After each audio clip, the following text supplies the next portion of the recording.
Do you love crime thrillers with psychotic characters that you never know what they're going to do or what might happen next? Well, then you're going to love this next guest, Michael Marco, as we talk about his new movie, Blind Blood. Buckle up, it's going to be a wild ride. Let's go.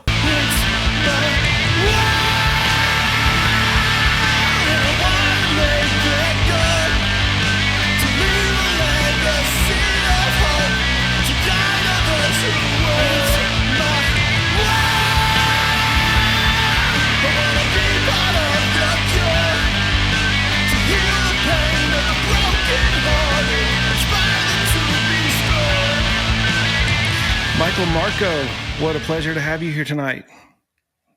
Well, thanks for having me, man. It's a pleasure and an honor to be here. Yeah, we met on Facebook here recently, and I asked you if you be interested to come on the show. Saw that you make some pretty cool movies. I watched one of them, Blind Blood, and I'd love to talk to you about that a little later. But yeah, I really appreciate you taking the time to spend with a creator like me. Not anywhere near the level of what you do, but still, it's an honor.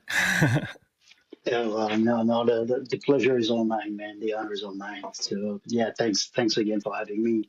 I'll tell you a little funny thing real quick. I was kind of listening to some Marilyn Manson before we got on here, and I like to get myself a little pumped up, so kind of have a good time talking to somebody, get the vibe going. Sure. And then I saw this thing pop up for Sleep Token, and I don't know if have you heard of Sleep Token?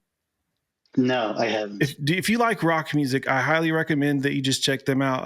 I found them recently, and it's kind of like this really beautiful and romantic storytelling, but in like a very modern and medieval kind of. It's otherworldly sounding. And the guy will break out into some rap, and he'll start talking about things like, modern struggles. But then like the romanticized part sounds like it's far away in a time past or something. It's very cool. Something that I think you would enjoy. Oh, it sounds like something. Yeah. Where are they from? I'm not really sure. I haven't learned very much about them. I just kind of started listening to them probably 2 or 3 days ago. I just saw them on YouTube and checked them out. Okay. Yeah. I'll definitely check them out for sure. Yeah. I know, if you're like me, I'm just creative, period. So I just like learning from other people and listening to other people's stuff, watching other people's stuff. So you're a director. Tell me a little bit about what you've done as a director, aside from Blind Blood. Well, aside from Blind Blood, I've done a couple of music videos here and there, short films, documentary. Different, it varies. It's kind of hard sometimes to kind of keep track of everything, just because you bounce around between different things. You wear different hats, yes, that's some music stuff, and I had a feature. My first narrative feature was back in 2001. Unfortunately, it didn't get picked up for distribution, but something good happened from it by going to the American film market, which kind of led into Blind Blood. So there's always a silver lining somewhere. But yeah, so that's it. So my first narrative was back in 2001. Prior to that, you're doing your own thing. You're trying to make some short films with your buddies or whatnot, and you're going to work on movies as well to learn the craft and to see how the big boys do it. And along the way, you try to do a few little things, and you balance it out basically between paying your bills and trying to create some art and tell some stories. But a little bit here and there, that's about it. Definitely. Yeah, I used to actually hang out with a guy. His name is Jonathan Reels. When I was in high school, I think I graduated, but yeah, he always tried to drag me into making movies with him. And we did some, very low budget, what you could get. Your parents buy you a video camera. We made some funny stuff. We tried to make some horror movies, and he's actually gone on to be in a movie or two and be on television a little bit, a couple of AMC shows. And that's great. Yeah, so I'm proud of him for that. And I kind of wish that I'd have done something more creative before now. I literally just got this started this year, and I'm 40. But 40 is the new 20, right? Yes, absolutely, man. It's I mean, you feel that way, but sometimes, but he hits you when he hits you. That's it. It's like you do it whenever. I don't, as long as your heart is into it, I think you can start at any age. It's I mean, you see also people struggling their whole life, and a lot of them will never make it, and it's not because of the lack of talent. It's just a little luck as well. So I mean, but you're doing it, man, and that's the most important thing. It's you can always come up with so many reasons not to do something because you don't have the right partner to do it with, or the right amount of money, or you can always find a reason. And but you get to the point that you did where you jumped, and that's awesome, man. And it's kind of a little bit what happened to us with Blind Blood as well. We shopped it around for a long time, and nobody wanted to touch it, and so we kind of, which was scary to think about. Okay, do we really want to make a movie that way? But we did, Yeah. and so congratulations for jumping in, man, and for getting it done, Well, and thank you. good luck to Jonathan as well. I listened to your guys' podcast, and it sounds like you guys go way back, and it sounds like you guys were having a lot of fun doing what you were doing back then. So maybe you guys will, cross paths again on the creative level. I think so. Uh, I have some plans that he doesn't know about yet, but we had this character that we used to talk about named Smokey, who was kind of like a Scooby Doo, Shaggy kind of character mixed with little Jay and Silent Bob, Jay. Kind yeah, of that yeah, kind of yeah. character, but like there would be this horror movie where um, everybody would die around him, but he wouldn't die because he was just so dumb. Yeah, well, idiocracy too, right? Yeah, I we mean, should make something like that happen. But no, yeah, man, that'd be cool. I agree with what you said. Thank you for your compliments. But yeah, it's some people won't make it, and I think mainly because they don't want to put in the hard work that it takes to get there. Because for me, the longest time, I didn't want to do that work. It was like, okay, I would make the excuses that you talked about, but like I wouldn't just jump in. But whenever you do, I'm starting to see fruits of it in my life, but like from what you're saying, like you kind of had to do the same thing with Blind Blood, and what you came out with there was just an incredible movie. And like, what was it shot on? Like 2 locations? Well, yeah, pretty much. We used a couple of HD's camera, but thank you for the nice words on the movie before we jump in. I appreciate it. But yeah, we used one Sony, one of the FX. At the time, I forgot which one it was when we started, but then we switched to the EVA Panasonic, and which was a 5K camera. But Richard, the cinematographer and executive producer on the picture as well, kind of felt, they were compatible or whatnot. So we said, okay, cool, let's do it. So yeah, we shot with those two different cameras, and yeah, and it's it's a very interesting thing because uh, you find the right people to work with, and it takes some time, but once you find them, you got to trust them with whatever they're bringing to the table. That's I think that's a very important thing. That's one of the major factors. And then once you have that, yeah, like I said, we try to get the movie made for a long time, and it's something that came up very organically. Basically, Richard and I kind of finished the job one night, and we were standing in front of the location where the movie was shot, and he said, "Hey, can you write something for this place?" And I'm kind of looking around, and I'm like, "You mean like a short, or for like a treatment for music video or something?" He said, "No, no, no, like a feature." I'm like, "Whoa, dude! I mean, that's that's a lot different than getting together a couple of nights here and there to put something together." And I was like, "Well, let me think about it," because I had tried to make something similar on that level, a long time ago, and the challenges were, you know, devastating. I mean, I mean, the ups and downs between people quitting and people dying. It was, it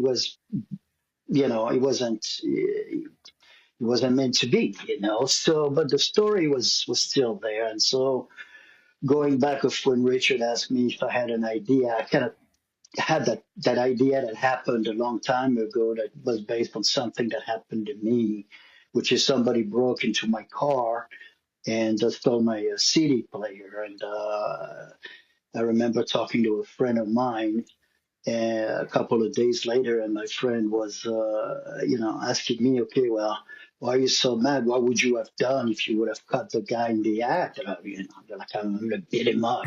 Okay, well, then what? You're like, well, then I'm going to call the cops like a normal person would do. And he goes, well, what if you can't? I'm like, what do you mean? And then we started, and the idea started like, okay, well, somebody breaks into somebody's home and somehow they get busted. It's not like a home invasion, Yeah. but, what is he after? What is he doing? And that idea always stuck with me over the years because that happened. That was 96, 97, I think. And so that idea of somebody trying to break into someone's home and getting busted kind of stuck with me all these years. And finally, with Richard coming out and said, for this location, I think it's the perfect story to revisit. So I don't even know if I just went off on a tangent here, Milty, but you tell me because did I answer your question? No, yeah, yeah. I feel like you're telling me Awesome. a story there, man. Um, Yeah, no, well, yeah. Well, it's really it's cool been a because that's bumpy kind ride. of So I could see how your movie came out of that entire story, and I wouldn't spoil it for anything, but like I can see and understand from having seen it where you're going, and I'll tell you, like when I watched the trailer after we talked about coming to the show, and I mhm. was like, wow, this is really really professional. Like this looks like something that this is going to be on the big screen. Like that's what it looks like. And then I Thank you. looked it up, and you won some awards at different festivals. Best director, correct? Is that correct? And best picture. Yeah, yeah. Best director at the New York City Independent Film Festival last year, 2024. Yeah, we did best feature film at the Cannes Indie International Film Festival last year, a couple of years ago. So yeah. The funny thing with the film festivals is that back in the day when the internet wasn't around, and it sounds like an old dude now, but festivals were like a place to go for filmmakers to kind of meet potential distributors, right? Right. And trying to get recognized or meet other people or whatnot. And, with the internet, everything's kind of shifted these days. So we got very fortunate because the moment we wrapped post production for Blind Blood, Richard was actually in California and in LA visiting some friends for a little while, and that's when the American film market was happening at the time. And so that's in Santa Monica, and I don't know if you're familiar with it, but that's where all distributors from all over the world they basically get into that hotel, the Lowe's Hotel, and they rent out all rooms, Okay. and you just buy a pass and you go pitch your movie. So I don't know if you're familiar with it or not. No, I'm not familiar with that, but So yeah, so you get your pass, and you go in there and you just pitch your movie. cool. But the passes can be pretty expensive. So you go out there, you can get a half a pass or whatnot, and you go and you try to meet the people, but people don't do that anymore. Yeah. So it's. But Richard being in LA, he actually went there, and that's where he met our distributors. And by just looking at the trailer, they said, "Okay, we're interested. We think we can do something with that."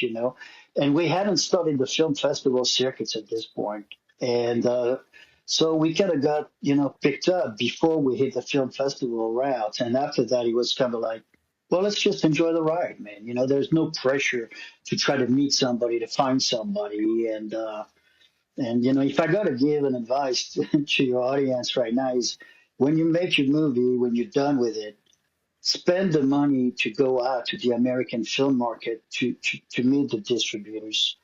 I know it's easy these days. You can go and distribute it yourself online. You can, but they know way more than you do, and they also have the foreign markets, which is very different than just putting it on Amazon or Hulu. So anyway, what I'm trying to say is, take the time to go meet them because it's worth it. Because there are a lot of people out there,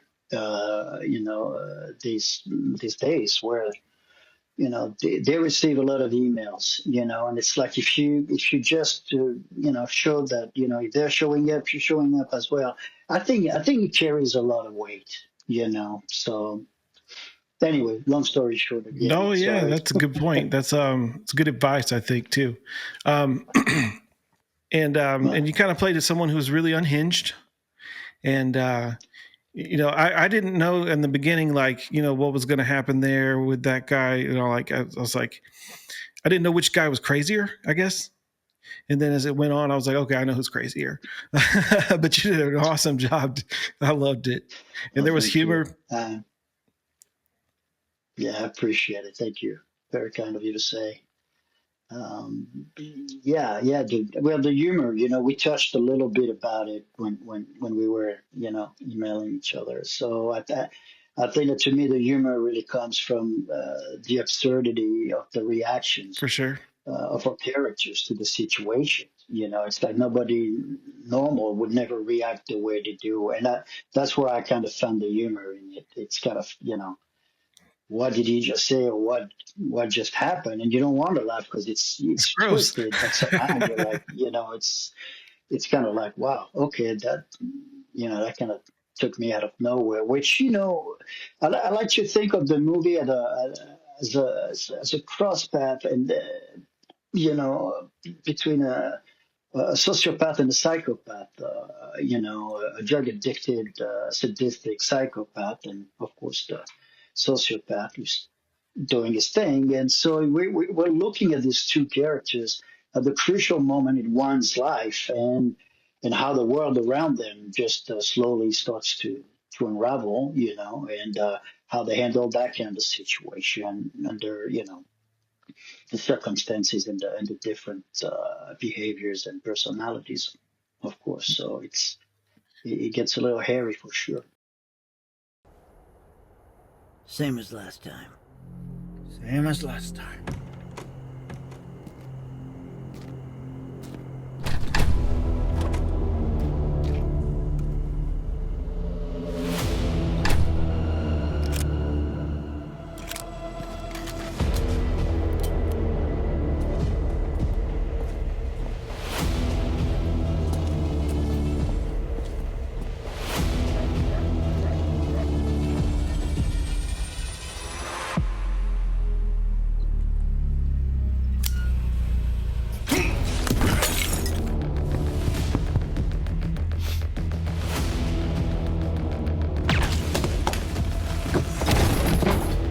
This is not the same as last time. Last time I didn't have a knife.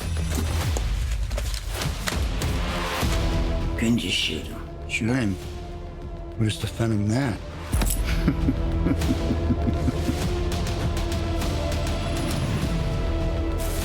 Take his legs off. Above the knees.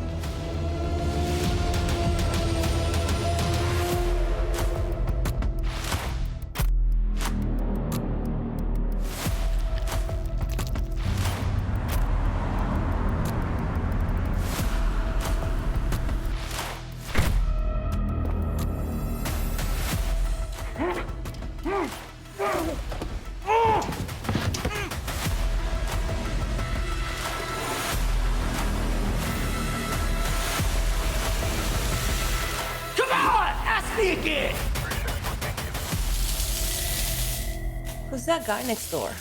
Hey, come here. None of your business. That's who it is. Hey! Stop!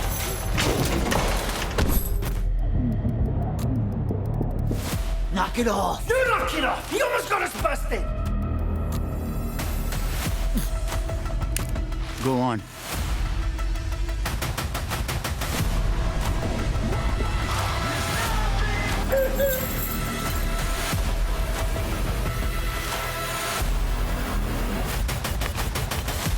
you can't trust me, then I can't trust you either. Yeah, and the way that you did that story, it really built tension the whole time, all the way to the end. It really kept you engaged, and I was just, I mean, I was really cool movie. Like, I would recommend anybody to watch it. And like as we get into promoting this, I'm going to definitely be pushing for people to check it out too. I appreciate it, and that means a lot, man. Thank you, thank you. I think what you're doing is really great, man. The supporting other artists is a thing that whether you're a filmmaker, a writer, a painter, or a musician, it's in this day and age, with social media, it's so easy for people to just flip the camera and keep the lens on them quite a bit, and it's like, hey, we also have this medium to help promote, the brothers' work, in the industry. I think fortunately, a lot of people look at this industry as competition. And it You shouldn't know, be. uh, and no, it's hard. It's hard to make a movie, even a bad one is hard. It's insane. Everything can get off the rails very very easily. And it's like why not support each other? That's always kind of been my theory. And by wearing many hats, from being in front of the lens to behind, it's I'm able to jump in and help out with different productions and stuff like that, from the editing to the writing to the directing, the acting. But it should be a community. I think so. Absolutely. And it's like what you're doing is fantastic. So thank you for doing that, and good luck, man. I hope you keep on going and keep it rolling, man. Thank you That's for the awesome. kind words there. Yeah, I've got several friends that, you know, you might be interested in meeting, or just to know for like, if you ever want a resource of any kind from a different, Hey, man, region or whatever. One of my friends is in absolutely. I'm all about meeting Phoenix. new people. Yeah, yeah. So, Not Phoenix, Flagstaff, Arizona. That he lives there. He's making a movie. I've got my friend Jonathan Reels. He's in Dothan, Alabama, but he also has ties into Atlanta, Georgia, and places. He knows a lot of okay. people. Um, And where are you? You're I'm near Johnson City, Tennessee. okay. All right. All right. Right. Yeah, but yeah, I do. I just think Okay. that the future of creation is to everybody should collaborate together. Why not? There's enough resources out there. There's 8 billion people on the planet. There's only like 300,000 businesses on the planet. So that businesses includes also probably film businesses too, right? Or music businesses or whatever. If there's that many people on the planet and there's only that many businesses, then there's plenty of room for everyone to grow if we worked together. Amen to that, man. It's you got to find what There's a lot of different things out there too. That's the thing. You got to find the people that you want to work with, the people that not only believe in you, but that you also believe in them. I mean, you got to like their work, whether it's a shooter, an actor, a gaffer, an art director, whatever. It's like you gotta love what they do, and they gotta love what you do. So that's the mutual respect and trust build. But it takes all kinds. Some people are just fine making a quick movie, turn it around, and put it on the internet, and there's nothing wrong with that No, not at all. if that's what you want to do. So it's the hard part is finding the right people to collaborate with that you really get along with, I think.